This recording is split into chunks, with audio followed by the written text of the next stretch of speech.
brow tutorial.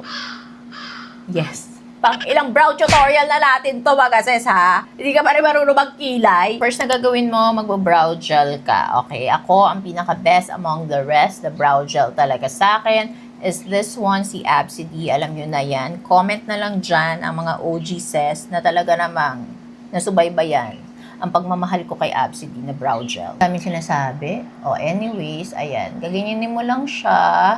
Pag everyday ganappers, ayan, ganyan lang.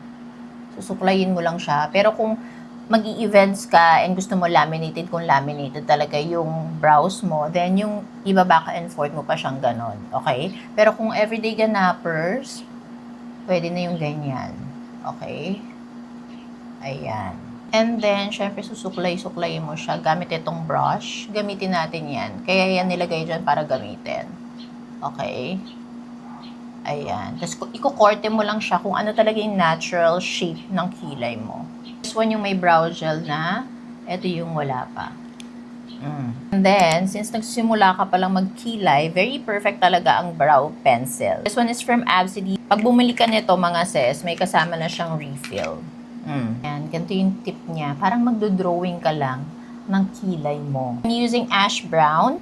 Ito tip ko sa inyo para hindi ka maging si Betty La Fea or maging Angry Bird kasi napagdaanan ko yan mga sis, I swear. Kailangan kung ano lang yung may poknat, yun lang ang dodrawingan mo. Okay? Pagkatulad nito yung mga makakapal na yan, huwag mo na silang pansinin. Makapal na sila eh. 'Di ba?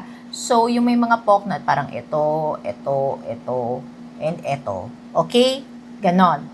Ganyan. And make sure nyo na natuyo na yung brow gel, ha? Ganyan. Gamitin nyo din yung spoolie para mas mag-blend siya. Like so. Like so. Mga lagpas kayo dito or dito sa taas, okay lang yan. Pwede nyo siyang linisin ng concealer. So, ayan, ganyan mga sis ang ating kilay. O, diba? Ang ganda. Naghanap kayo ng combo for your kilay. Go for gold. Try yung Absidy Brow Gel and also their brow pencil. Very boosh. Look at that naman, oh. Diba? Very perfection. Go.